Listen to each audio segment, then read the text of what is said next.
everybody, Demon Red Mist here for video 3 of my Cyberlink Powerdirector tutorial. If you haven't seen video 1 or 2, feel free to go check them out.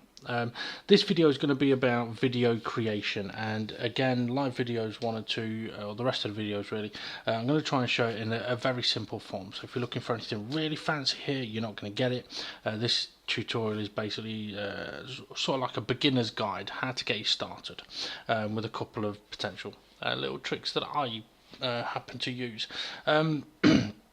Excuse me. Okay, so a few of the things that we're going to look at on this video is cutting down a video, removing sections of a video and what effects that has, moving items around, fading a video clip in and out. There's 2 ways to do that, so I'll show those. Adding moving images or logos, adding a border and adjusting the opacity.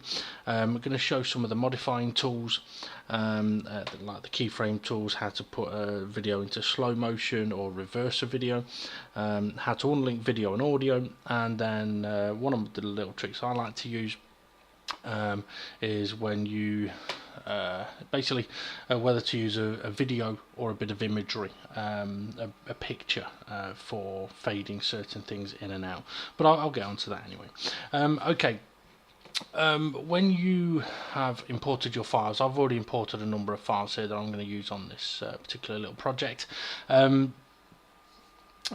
will either have one long video clip that you're going to need to cut and trim, or you may have a number of video clips that you need to cut and trim but also put together. Now, I am going to do another video later on in this series about, for example, if you've got multiple little clips and you've put them together, I will show later on how to then produce that and then add that to another already produced piece of video. So all I'm going to be showing here is basically how to cut and trim a video down with some of the additional tools available. I'll show how to produce a video in one of my later files. It'll be the last one of the series, actually, video 7. But anyway, we'll crack on here. Okay, I've got 3 video clips here, and what I'm basically going to do is I'm going to put these 3 video clips together, but I'm going to have to edit a bit. I've also got one other video clip here, which is one longer video clip that I'm also going to have to cut and trim down, so I'll show how to do that. Now, if you do have multiple video clips that you want to put together, you could, if you wanted, drag each one down individually and put them onto your timeline. That's no problem. Or you can just make life a hell of a lot easier, and that is click on the first of your videos, press and hold Control, and then click on the second of your videos and the third of your videos, and then you can drag and drop all 3 into your timeline, or however many you have. If you select them in the order that you will want them on your timeline, then they will drop it on your timeline. It's as simple as that. Okay, now that all of these are selected, I'm going to need to cut and trim them down, but also I am aware that the audio on these video clips does not sound very good, so I will show you early on how to unlink the video and the audio. I did mention one of the early tutorials I did that when you put a video in here and you play, I'm just going to turn the sound off, turn the volume down I should say. When you play a video in here, it will show at a reduced quality to what your video file actually is, so don't panic too much. It's once you've produced a video, if it's still got shit quality, that's when you want to worry you've done something wrong. But yeah, don't worry too much if this video quality is slightly less than what you'd expect. Also, the more editing and working you do on the timeline and the more things you add, quite often the more this quality will be reduced, or it will drop out of sync. Even though it is correct, visually it may just look wrong. Anyway, okay, so I'll start off with showing you how to unlink the audio and video, but I'll pop the volume back up. Okay, so if I play this video clip, you can hear there's a really annoying noise, and no, I don't mean me. There's a really annoying sound in the background, and that means that this video clip with this audio will not work. So I would have a couple of choices: re-record what I'm doing, or change your audio. Now, the way to unlink is very simple. Just highlight your video clip, right click, and then go to unlink video and audio. You'll see it's then separated them, and then you can click on just the audio part, right click, and remove it. Now, when you remove an item, you have a choice of remove and leave gap, remove and fill gap, remove, fill gap, and move all clips. I would recommend always doing remove and leave gap. You can then manually move stuff if you need to, and I will go into that a little bit more in more detail later on to explain what can happen. Okay, so I would do remove and leave gap, and now the audio for that video clip has gone. Don't need it anymore, it's done with. Okay, there is another way to do it, to remove or to change the audio, so to speak, or get rid of the audio. Is I'm going to highlight this next clip. On the timeline list on the left hand side where you got your video file and your audio file, if you press the tick, you will no longer have audio. So you can do it that way, and when you produce your video file you would have no audio here either. However, I do quite often, when I'm in the later stages of editing a video and I've added music, sometimes it can be a bit annoying hearing the same music over and over again if you're doing additional items on your project. So quite often I will mute the music, but you do have to remember to unmute it before you produce, otherwise you end up with a great project with no sound. But anyway, there you go. That's how you would unlink audio and video, or just turn off your audio. Okay, so what I'm going to do now is quickly show you how to cut and trim your video clip. It's not really that difficult, to be honest. You hit play, start watching your video, and let's say for example I want to capture this car just after it's hit the cones. Let's say for example I didn't want hitting the cones on this particular video clip. I have three choices really. One, I can highlight the markers tab and just move it and move it about until it is positioned where I want it to be, and then I can hit split, and I now have two separate video clips.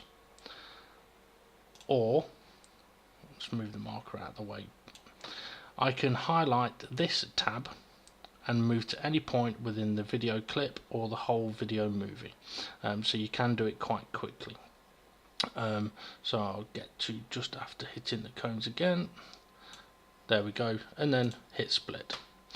The third way you could do it, and this I do find very useful on occasion, is just here you have previous frame and next frame. You also have seek by. I don't tend to use seek by.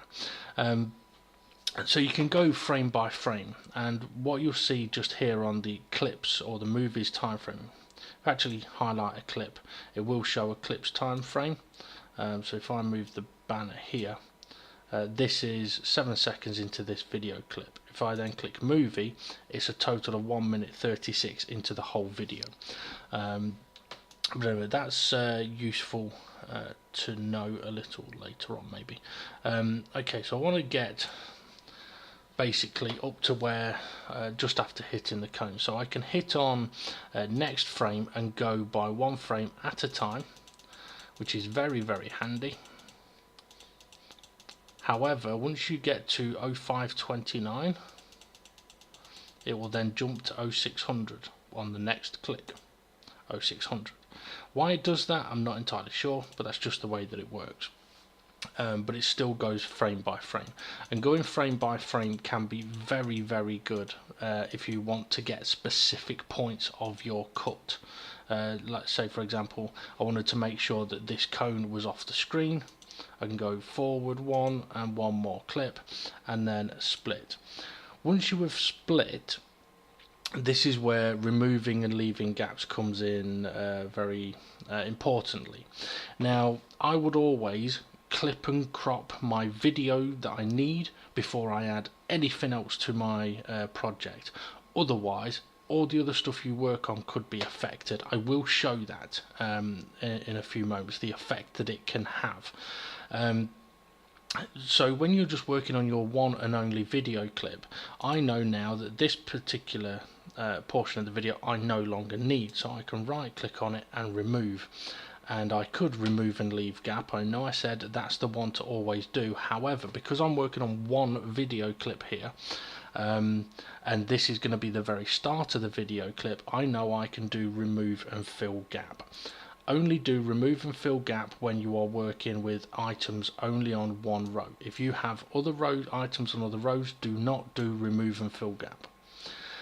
Okay, so now this video will play just after the cone has gone out of the shot. You can still see the car go off the track. I've still got the bloody awful audio, which I am actually going to mute because it will bug me otherwise.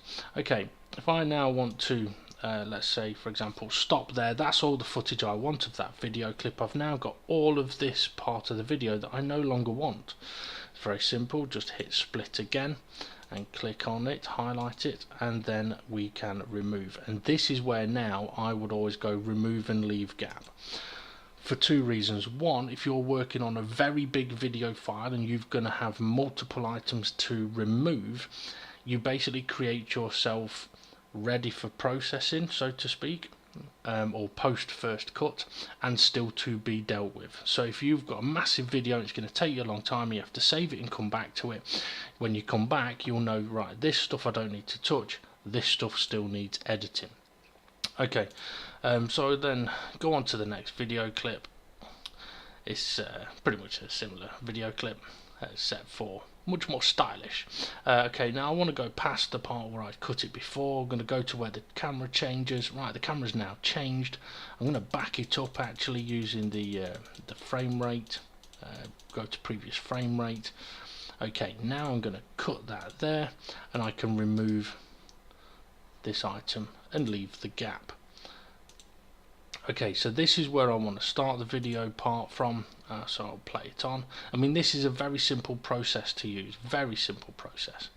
Okay, a driver showing off, good stuff. Okay, created a big cloud of smoke. Right, and get to a point where I want to cut it. That'll do for me. Right, so highlight it, and when you do, you are going to do the split, whether it's on one piece or you have multiple items on your timeline. Always try and highlight the one piece you want to split. If you want it to, let's say for example, these were pictures. Yeah, let's say for example that these were pictures, and the portion that I wanted to cut, just hide the image for a moment. Yeah, if I wanted to cut two pictures at the same point, you can hold control, highlight them both and split. When you split, it will split all the items that you've highlighted. If there is nothing highlighted, see if I can do this. So, okay, so nothing is highlighted on here. If I now hit split, it'll split both of those whether I like it or not. So be very careful when you've got multiple items on multiple rows. Okay, I need to go back and find the bit that I wanted to stop it at. As soon as I was just moving that to show you as an example. Okay, so get up to the bit. Right, that'll do. Right, highlight it, split. Now this bit I know I want to keep and use, so now I can just simply move that across, and this bit I know I can remove. So it is a very simple process here. Okay, got another video clip here, pretty much the same thing. Now what I'm also going to do, because I've got 3 different video clips here, when I put them together, visually it will look a little odd at the transition point. So I'm actually going to take this back until the card just comes into view. Okay, and I'm going to split it, remove the piece that I do not need. I'm going to do leave gap, and now I'm just going to get myself an extra bit of footage here. Not a lot, just a little bit. Showing off's not good. Okay, and I'm going to cut it just before it resets the car. I mean, these processes are the same whether it's a racing video you're editing or anything else. I mean, I'm just happen to be using racing videos. Right, now the rest of this video clip I know I don't want, so I'm going to remove it. Now I've condensed my 3 video clips down into 3 much shorter clips. However, as I mentioned, at the transition points, not only will would the audio not go together, but visually it'll look a little odd. So I'll just quickly show that. So you basically got a car going around a corner and stopping. Okay, it actually doesn't look too bad because of where it is on the track. We'll go to the next transition point. Okay, so this will look strange. Okay, yeah. So as an example, we've got a car spinning around on the start-finish straight, and then all of a sudden the car's on a completely different part of the track with no sort of separation of it. It doesn't necessarily look right. Now if you are editing, for example, an online race replay, and it is a proper footage of a race, and you are going from car to car and it's different cars, then you're not going to have to worry about this jumping too much as long as your commentary goes with it. However, if it is the same car, it would have to make sense. Now the way to do that very simply would be, if you've got multiple clips here, would be to have your video clips fade in and fade out. Now you can do that in a couple of ways, and this is where some of these tools are going to come in handy now. So if we click on modify, it's very similar to the image modifier. We have object settings with opacity, positioning, scale, maintaining aspect ratio. Now if I wanted, for example, rather than making a border like I have done, I showed earlier, I could just increase the size of the actual image. However, I find that tends to, the quality is never as good when you do that. It can look a bit dodgy.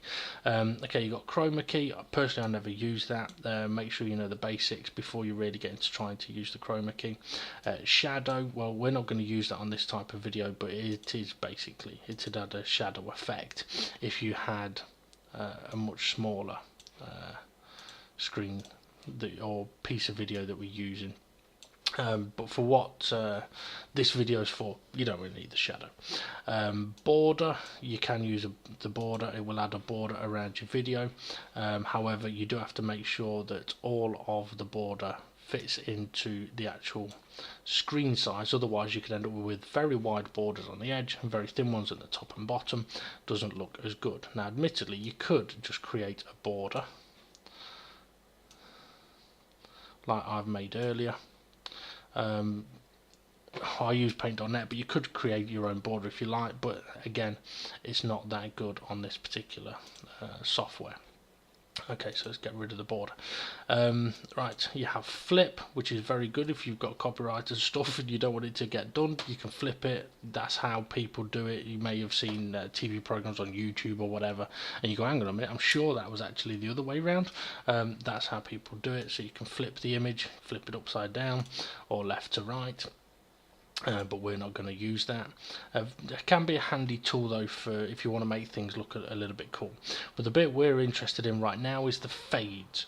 So there's 2 ways of doing this, as I mentioned. There's a very simple way, which is this particular selection here. You click on fades and fade in and fade out, and what that will now do is on your sort of timeline options here, next to opacity, it adds keyframes. Which are these yellow dots. So basically the auto fade on this keyframe has set the opacity to 0. Now for this keyframe the opacity is 100%. Opacity is the opposite of transparency. Just so you know, it took me a long time to learn that one, but there we go. Yeah, so it automatically adds these keyframes and will automatically fade a video in for you, and then towards the end of the clip fade the clip out for you, which can be very, very handy. Now, if you do use this process and the fades happen too slowly or too quickly, you can move these keyframes. Just select one and then press and hold on it, and you can change the duration, because this is the whole video clip here. So you can change the duration. And then when you press play, it will come in much quicker, and for example here it's going to go out much slower. So it's a much slower fade out. So you can adjust your fades in and out quite nicely. And once you've done your modifications, hit save. I'm going to move on to the next one. On the next one I'll show the other way of adding a fade in and out, and that is you can actually click on modify, and instead of clicking on fades and fades in and out, you can actually manually add your own. So if you click on opacity center diamond, it'll add a keyframe. Make sure your marker's on the left though. It'll add a keyframe. Get the markers tab and move it across to wherever it is within the video that you would want it to actually finish fading into. So I'm going to select there, click on the diamond again, and now I've got 2 keyframes. Now what I'm going to do is click on the select previous keyframe to pick the first one and actually manually turn the opacity down. Now this allows you to select your opacity at any level you want. So if you wanted it part faded, you can do that quite nicely. Okay, click on select next keyframe, and you'll see that this is already at maximum opacity. If you wanted then to add a fade out, move your marker, hit the diamond again, gives you a new keyframe and adds one at the end. So a very simple process really. Move on to the next keyframe, we'll see that this is on maximum opacity, so now we have to turn it down to make that work. So it's a slightly longer winded version of the automatic fade in and out, but it means you can be much more specific with it. You also do have the option of adding additional keyframes. So let's say for example I wanted to, I'll do this quickly. I'm just going to move this video clip down one row so that I can show something I want to do. Right. Okay, so go back onto modify. So if I wanted to have say for example a logo in the background, and then I wanted my video image to fade over it and take over the screen, you can do that quite nicely using this system. And basically what I will do is I've got my first keyframe, which is completely maximum opacity. I've got my second keyframe here, which is that is minimum opacity, and this is maximum opacity. Okay, now if I play this particular video clip, it's going to slowly do absolutely bugger all, because I've got the video file muted. Make sure you don't do that. Okay, let's try that again, shall we? Okay, so if I hit play, slowly the video file will overtake the logo screen until it gets to its maximum opacity and the logo disappears. It can be a very handy tool, but I would say, looking at that, it faded in too slowly, but I don't want it to start coming in straight away. So what I'm going to do, you can remove these keyframes as well by selecting one and then removing all keyframes. So I'm going to basically start again. Okay, so in the background we know we've got the logo, and I want that logo to show a little bit. So I would add an opacity keyframe and turn the opacity down. Then for example I want that logo to show for a little while, so I'm actually going to move my marker, and we can see the image coming in at the background, but I want, say, nearly just over 3 seconds of just nothing but the logo. So now I can add a new keyframe, but I need this to be minimum opacity. I can change it manually here, or right click on the keyframe and I can duplicate the previous keyframe, which means it's a minimum opacity. It's the same as this one. I can then move my marker across a little bit add a new keyframe, and then give it full opacity, which means that now the logo you will see, and then all of a sudden quickly the video will overtake. There we go, it happens much quicker, and that's where the manual transitions that's where the manual transitions are very, very useful. Also, in this modifying screen, if you have clicked play and you have your blue line showing how far you are through the video, you can't edit anything, you can't highlight anything, you can't change anything, because you need to hit stop. Once you've hit stop, you can then highlight, edit and adjust stuff. So there you go. Right, so that's a quick look. That's a look at fading in and out. Now, on this modify screen, there are a number of other options here to do with scale, rotation, position, freeform and 3D depth. Personally, you don't need to look at them until you've perhaps mastered the opacity side of things. I know I'm doing these videos mainly for Dynamic GT League's video editor. I know they will not need the scale, the rotation, the position and stuff like that. I may have a little look at it, or could it sort of explain what that will do. So let me just remove all of these keyframes, and I will quickly. Right, I'll tell you what I will do actually. I'm not going to save that.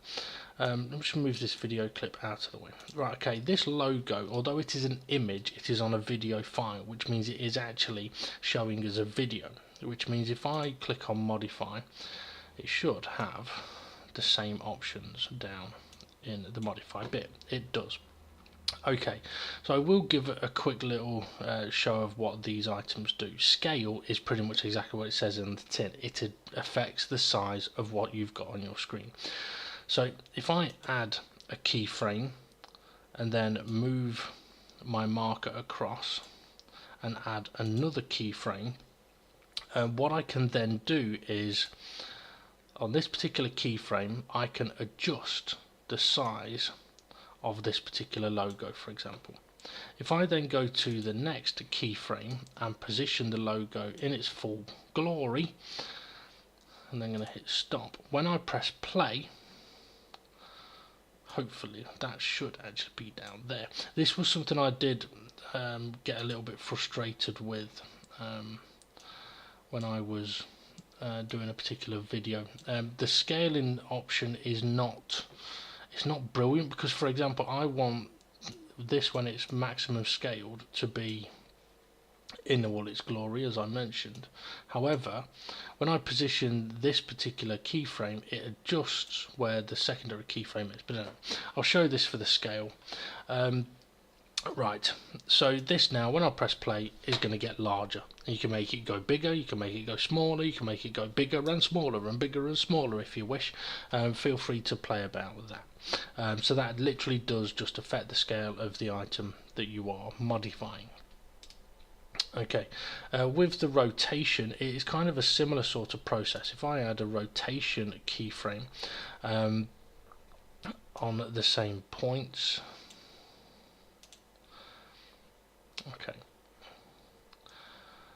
I'm not sure if this is going to actually work in this exact way, but let's pop this down a little bit, turn it upside down, increase its size again. So hopefully now when I press play, not only is this going to get larger, it's going to spin around. There you go, spin around, done. Now it's returning back to normal because I haven't added any other keyframes there. So if you wanted to hold it into position, you would have to, once you get to this position, excuse me, you would have one of two choices. One is add multiple additional keyframes to hold this into position, or you could go to the next keyframes, highlight it. Oh, I need to press stop. Go to these keyframes. Okay, it's not selecting it. Right, and then click duplicate previous keyframe. Now hopefully what that would mean is it's going to get bigger, it's going to rotate, it's going to get into its position, and it's going to rotate back around. Great, the scale hasn't changed. Probably because I need to actually highlight that one, which is not letting me do. Right, there we go. So you would have to do it on each individual one. Right, so that will now get bigger, rotate, and stay there.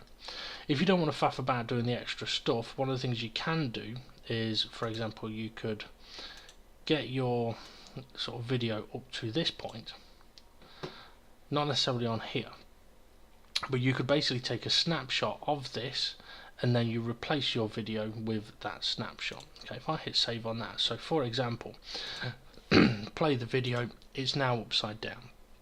Take a snapshot of it, and now we add the picture onto the point where it's upside down. Now the picture will overtake the video, so when it plays it should, sorry, let's highlight the correct clip, when it plays it should increase, rotate, position itself and stay there, because the image we've added to make that happen. So it can be very handy adding a completed image over something like that to get to the point you want. Anyway, right, let me get rid of these. So I've shown a couple of the tools on there. Have a play about with them, see how you get on. Okay, let's get back to the rest of the video that I'm doing. So the fades, I mentioned about the fades and the manual fade that I did. So now we've got a video, I'll just mute the audio again. Now we've got a video that is going to fade in, or fade in and then fade out towards a transition, and then fade in the next video clip, and then when it gets towards the end of that particular clip it will fade out. So that can be very useful if you've got multiple clips that you don't necessarily want to go 100% from full image to full image of the next clip. Very, very useful tool to have. Okay.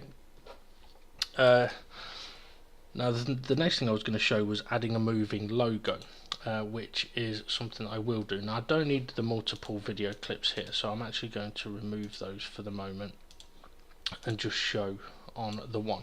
So let's say, for example, I have got this dynamic GT League, and I'm going to extend, actually no, I won't extend the logo, let me just undo that. Right, okay, so I've got this dynamic GT League logo strip here. Now something you can do, as I mentioned on here, on modify, as well as adjusting the scale of things, you can also adjust their position, as I kind of showed with the rotation, but position is something very, very different. So for example, I could have a starting position down here. If I click on position, that'll be its starting position. If I then move my marker across, select another point, then move the logos up to the top, and then move my marker. Now it's coming back down because this keyframe over here is set the same as this keyframe, but I'm going to add another keyframe in and then duplicate previous keyframe. Okay, so now this image, and I'm using a logo here, but you could use it with any image. Hit play, it'll go from bottom to top and then from top to bottom, so you can move things around and you don't necessarily have to just go up and down. But there is also an additional tool to this which is very, very handy. I'm going to remove these keyframes actually to show you this. Up at the top here you've got motion. If you click on that, it gives you a number of pre-selected movements that you can have your item do. Now these are a little bit tricky on occasion, so you would have to play about with them or adjust them and edit them to get them to work right. So for example, I'm going to pick this particular line, and it'll right, I don't want to save that. Right, okay, and you'll see that on my screen all I've now got is a green line and a bit of a box. Well, That's because that green line is actually an arrow. My logo strip is now up here, and this particular item is basically telling my logo strip to go all the way down through the screen and out the bottom. So if I hit play, that's pretty much exactly what it should do. And you'll see that in the position it's added its own keyframes. So you could do that manually if you wanted. However, if you wanted it to come down and actually stop in the middle of your screen, you can do that by just shrinking the box. However, be careful, because when you adjust one end, it tends to adjust the other end as well. But you could, if you wish, actually highlight the green line and adjust the green line however you may see fit, or as much as you might want to be able to. Now you could have it spinning all over the bloody place if you wanted, but it can be kind of a fun tool to use. So there you go. So you could have it with images, logos, words, whatever you like. You could play about with that. So play about with these, give them a try, and see what they do. Don't be afraid of having a look around with some of these things. Now you can also play about with the free form and the 3D depth. Personally, I never have. I don't tend to bother with that.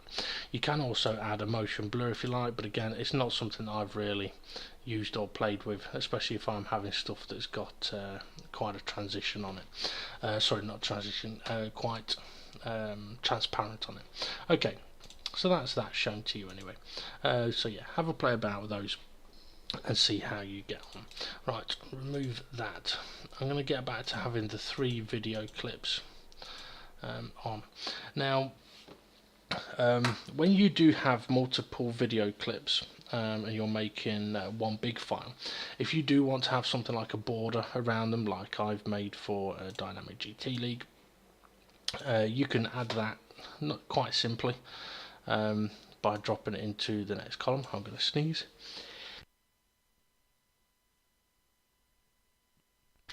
Sorry about that. And then obviously if I just leave that as it is, the border will disappear all on its own, and that's not what I would want. So you can just select it and then extend the clip for the border. Now what I would say is, if you are going to be adding, or you've got a number of these video clips to put together and you're going to do it in sections, so for example put these 3 video clips together, produce it, and then add that to a larger project, then something like this border, if it's going to be needed multiple times on multiple different ready-made produced video clips, you don't need to put the border on here. You're much better off adding something like a border when on a completed project, where you can just go, right, I want that border on all of my project, and if there are little bits that you don't want it, let's say if there were let's just say there was if you imagine that this image had writing on it, you could go, right, okay, now I could highlight, split. If you want to get to the end of the video clip, you can highlight the video clip and go all the way to the end, and then you can hit split, or you can click the start of the next video clip, then highlight the bit you want to cut, hit split, and then you can remove your border. Now this is where doing remove and leave gap is very useful. If I do remove and fill gap, I'm now still going to have the border where I don't want it. So remove and leave gap. Nice and simple. Okay, let me just have a quick look. Now with the, just having a quick look at the things I wanted to show.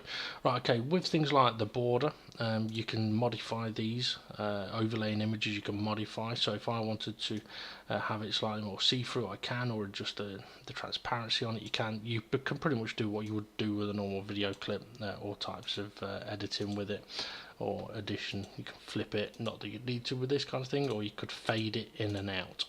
Now, fading in and out is a great tool, but you do want to minimize the amount of fades that you might want to do on a particular video clip, but I'll get onto that in a moment to show what I mean. Okay, I'm going to quickly show how to, or one of the cool features about the Cyberlink Powerdirector. I'm just going to use the one video clip here. Let's say, for example, I wanted to use this video clip, but the car is moving too quick. You can adjust the speed of the video clip quite easily. If you click on Power Tools, and then in here we've got video in reverse, so if you click that, it'll actually play the video backwards, which can be interesting sometimes with the audio.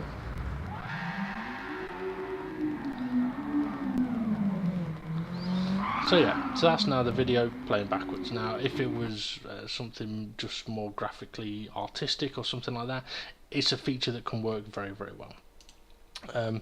You can do video crop on here as well, but personally I tend to like to manually crop stuff. You can adjust the video speed as I mentioned. Now you could adjust it using the speed multiplier slider bar. On the video speed adjustment, let's click on do on that, or you can click, for example, I want it to be slower, so I can click on slow motion video with frame interpolated technology, and this is going to change it to 0.50 of the speed, so it's going to be half the speed that it was before. Now it's also going to adjust the audio. You've got stretch audio, match it to the video's length. Now if you have sometimes sounds, especially voices, as funny as it is, having them slowed down or speeded up, you may have to not adjust the audio and unlink it and remove it like I showed earlier. So here's the video in half the speed. Now one of the things I mentioned about sometimes when you do multiple editing, you can hear it, but visually this is changing nothing. It's not showing us what it's actually playing to, and it is one of the bugbears of mine of this, so that when you're really trying to fine-tune a video, sometimes it can be a little bit of a pain in the backside.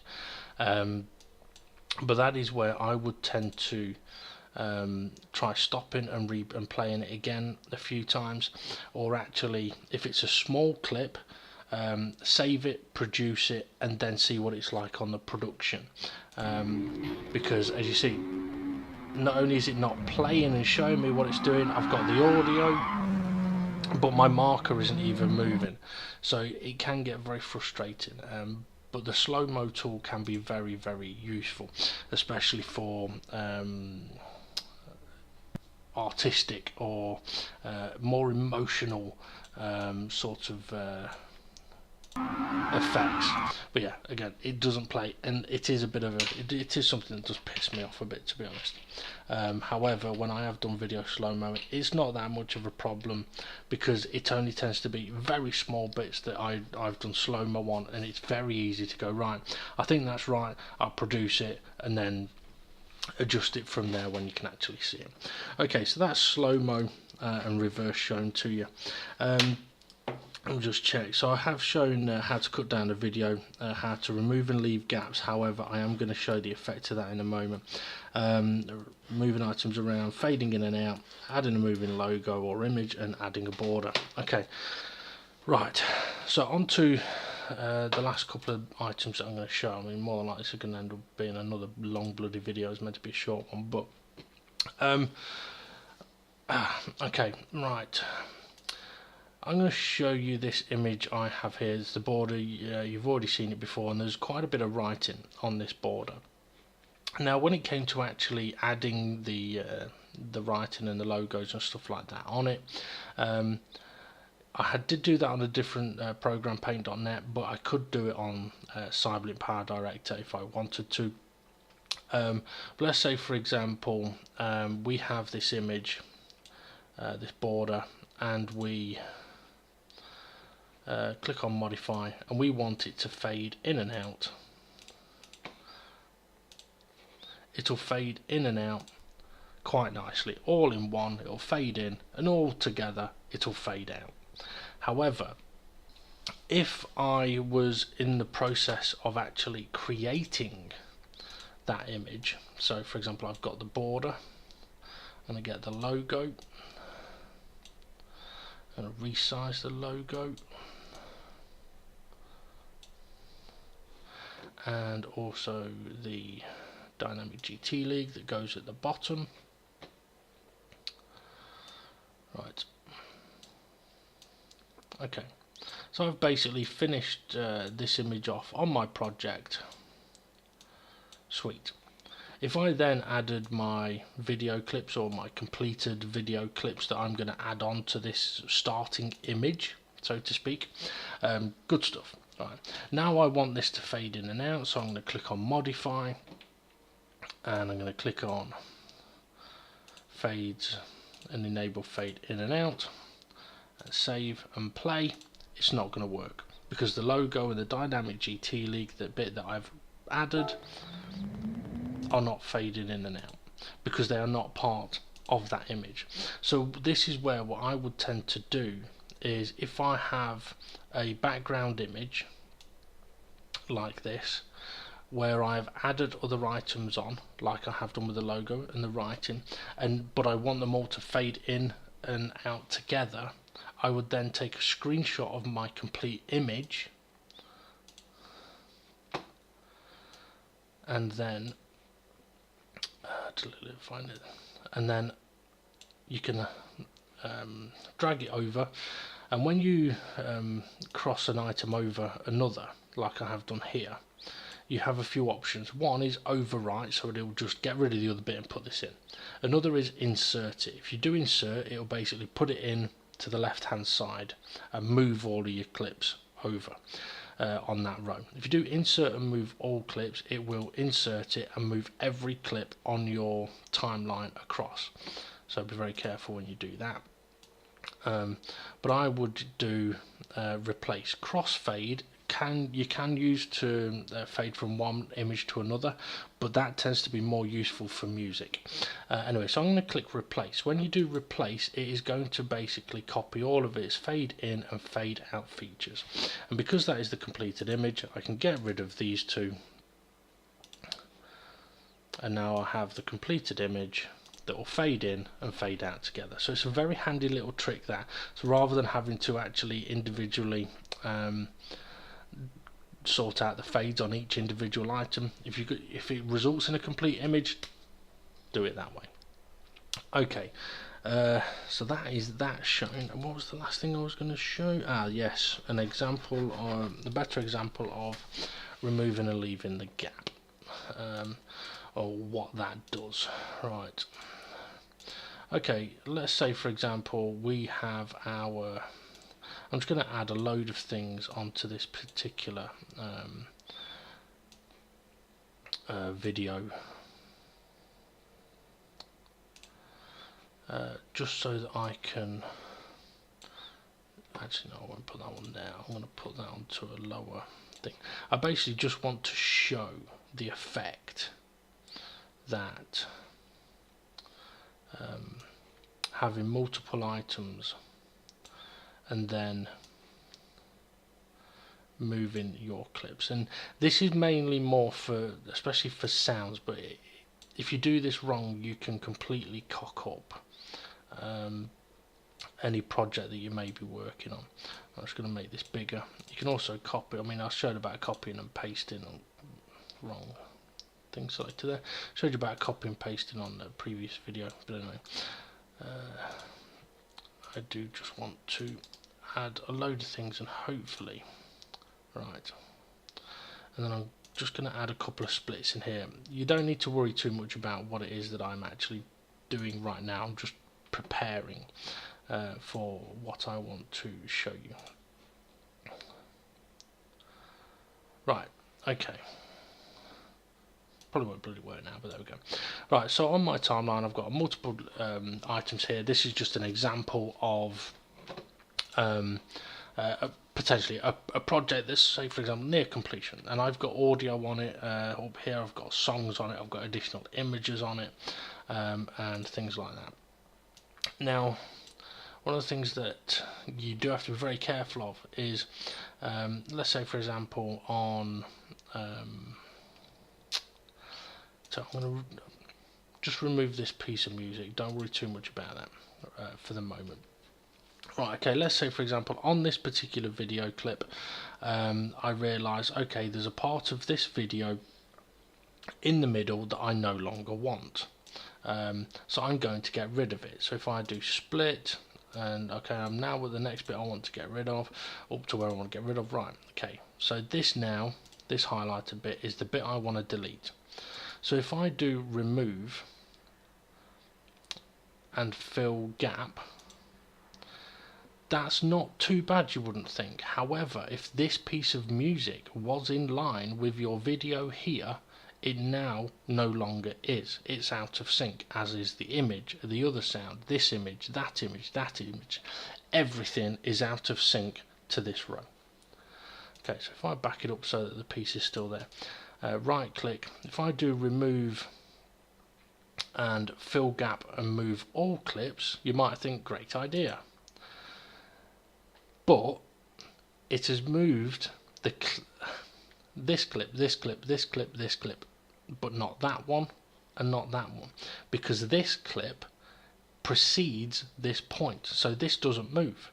It doesn't want to move, which now means that this clip is out of sync with everything else. So basically you've created a problem.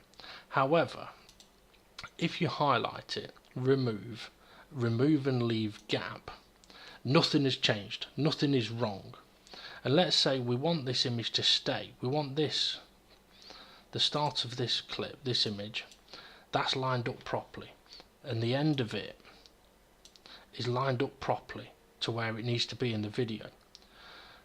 A very simple way to fix that would be, go to the end of this video, highlight, split, go to the start of this video, highlight, split, and then remove and leave gap on that picture. Now we can highlight any clip on the board, right click, select all, it'll highlight everything. However, we don't need to highlight anything on the left side of the marker. So press and hold Control and you can deselect them. You will have to deselect audio and video separately. We can deselect all of the items on the left and then move everything else across. Now everything on the right hand side of this marker is still 100% in sync with where you've already set it to be. So very useful piece of information that. So be very careful doing remove and fill gap, or remove, fill gap and move all clips, because trust me, I've been there, I had to learn the hard way. Anyway, there you go, that's pretty much all I think I'm going to show you on this video. Fuck knows how long it's been, I don't even want to look at the clock. But anyway, join us for video 4, which will be attaching I've just remembered what I need to add. What I need to add is, if you have now got all of your video ready to be produced, this is where you would go on to the producing section.